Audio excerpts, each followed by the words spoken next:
Hello everyone, AmyR here with Prairie Paper and Ink with a couple cards using one of the new stamp sets that Waffle Flower just released. Their July release was today, and I am part of a little blog hop to celebrate the release. And there's a giveaway, etc. So you'll have to check out my blog for that, which I'll have linked directly below the video. So I had to use the new Bouquet Builder 2. I was so excited when they released the Bouquet Builder 1 stamp set, and I knew because there was a 1 in it, they'd be releasing more, which they're starting to do. And I absolutely love this coneflower image in the set. It's gorgeous. So I cut down a whole bunch of pieces of Canson XL watercolor paper, and I'm just stamping the coneflower image onto all these pieces of paper with VersaFine ONYX black ink, and using my little travel stamp platform because this watercolor paper is a little bit textured. Not heavily textured, but there is a bit. So to make sure I get all the detail, I use the stamp platform so I can stamp everything multiple times to get all that detail. And shocker, this time I did not clear heat emboss over the VersaFine. I left it just as is. Yeah, that was my mood this time, was not to have the heat embossing on these. So I super sped up the watercoloring. I kept it fairly simple. I couldn't decide what colors to do. Coneflowers can come in like so many pretty colors. I like Googled, images of them, and a lot of, pinks and yellows and oranges and like whites and whatnot. But I couldn't decide, so I decided to do rainbow. So I'm just going along and painting different colors. I do 3 at a time. I find it was easier this way because then I can paint one, set it aside, work on the second one, set that aside, go on to the third. And by the time I'm done the third, I can go back to the first and start adding a second layer. And I'm using my Mission Gold watercolors for all of this and not doing any fancy blending or anything. I'm just using the colors as is, so I'm not like mixing colors or anything like that. For my first layer of color, I added a bit more water just to get, that little bit of lighter color. And then I would go in and add darker, like more concentrated color. And then after I had added that, I would just use, I would clean out my brush with the water and then just use a clean brush to kind of pull it all together so I didn't have as harsh of lines. And it's harder to tell on camera, but I went outside the lines on purpose with all of them. Didn't worry about it because I'm going to die cut all of these, and like I've been saying more and more in my more recent videos, I'm kind of enjoying just being a little bit more freer, a little more loose with coloring and not being so exact and always staying inside the lines. So I just purposely would pull the color outside lines and be a little bit more messy with it. So my first 3, I did like a purple and a deep kind of purpley pink and then a really pretty blue.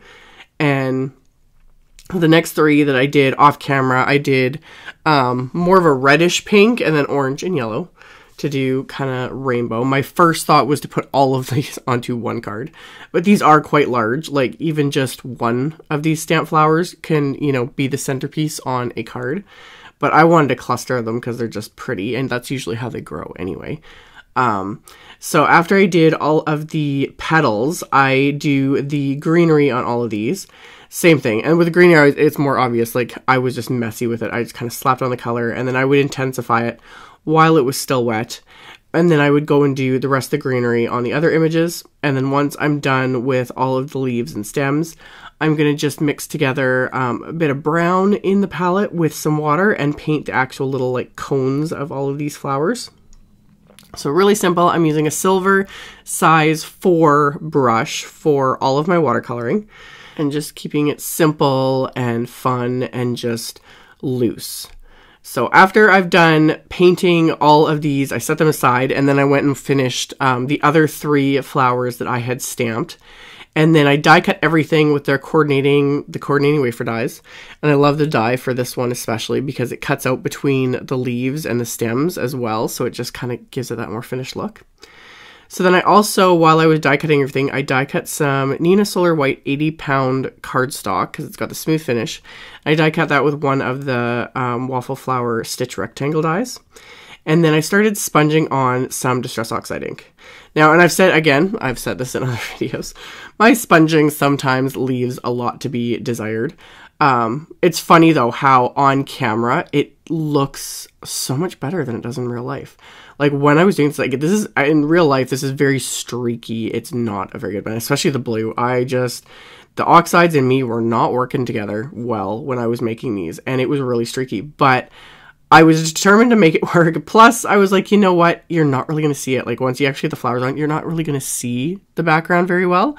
So it doesn't really matter. It doesn't need to be perfect. Plus I'm going to like splatter a bunch of water, but it is very streaky and messy. If I wanted a more like smooth and nice blend, I would have used Bristol Smooth cardstock, or distressed watercolor paper would have worked really well because it's meant to work with the oxides.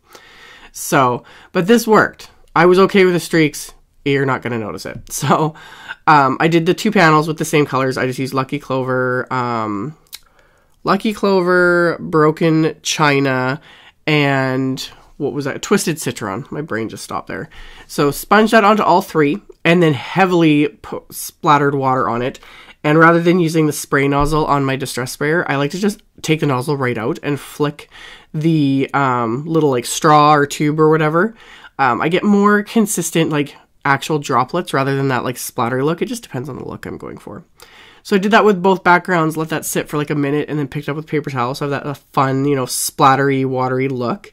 And then once those were dry, I put these back into my stamp platform, and I'm stamping sentiments from the Bouquet Builder 2 stamp set. And I use that same VersaFine ONYX black ink to stamp my sentiments.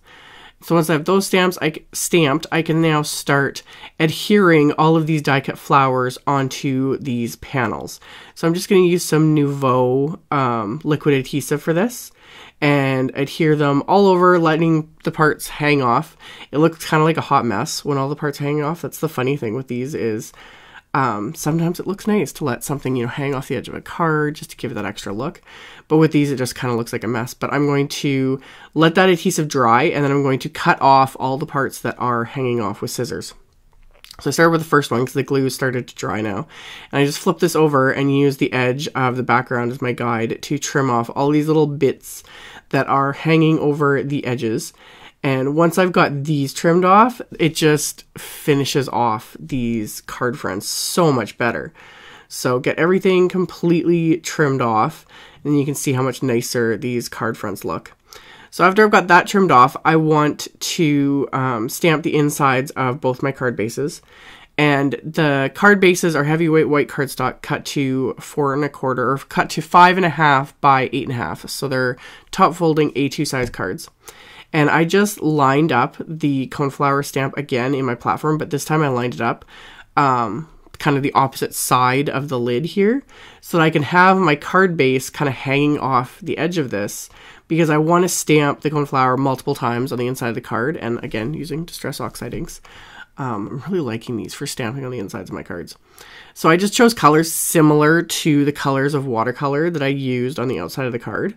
And I'm just going to kind of stamp them in the same order. So for this card, I'm going to do Salty Ocean, and then Wilted Violet, and then Picked Raspberry on the inside of the card. And because I placed the stamp on the kind of left area there of the lid where the opening is, I can just move my card around on the inside without having to move the stamp around at all, and then just wipe off the stamp, re-ink it, stamp it in place, wipe off the stamp again, move my card, and stamp it with the next ink. So just quick and simple for both of these cards. So once I got everything kind of lined up, I'm going to ink it up again, and then follow the same process for the second card, which I used Picked Raspberry, Carved Pumpkin, and Fossilized Amber to finish off kind of like my rainbow theme here.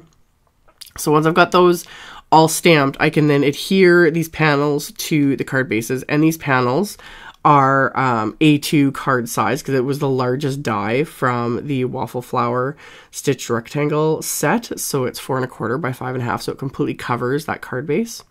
So I adhered both of those with the same ink, or the same adhesive, the Nouveau liquid glue that I was using to adhere all the flowers. And then once I had those adhered, I wanted to add just a little bit of bling, just a tad. So I pulled out a couple of chunky glitters from Studio Katia. I have these like great big containers here of it. And the one is just a chunky confetti glitter. That's the first one I'm using here. which is just gorgeous. So I pulled that out and a coffee filter, and I just dabbed on that same liquid glue just onto the cone areas of these flowers, and not the whole cone. I just wanted to cover just a bit of it. So I added that, dabbed on that liquid glue, and then I'm just going to pour that chunky glitter right over it so it can adhere to the glue, and then tap off the excess into the coffee filter here. And because it's such a chunky glitter, it's not like, you know, a really fine glitter, most of the excess comes off. There's a little bit here and there, but I'm not too worried about that.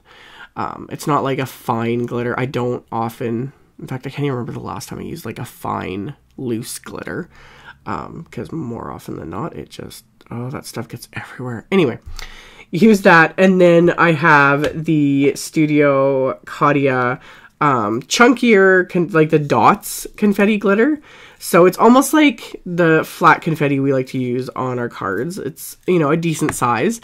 So I pulled that out, and same thing. I just added little dabs of the adhesive to my background, and then I would pick up those little confetti dots with my jewel picker and just press those into the adhesive, and just kind of, you know, sprinkle those throughout the background of my card. So it picks up the light when it hits it. It's not super obvious once the glue dries, but, you know, it picks up the light and reflects it back, and it's just really pretty. So that was the last step in these cards, and now they are completely finished off. So as always, I will have a link below the video to my blog post with links to the supplies used. If you'd like to enter the giveaway, you can check that out on my blog. That'll be the first link directly below the video. Thank you all so much for watching and subscribing and thumbs upping and commenting on my videos. I really appreciate it. And I will see you all very soon in the next one. Bye!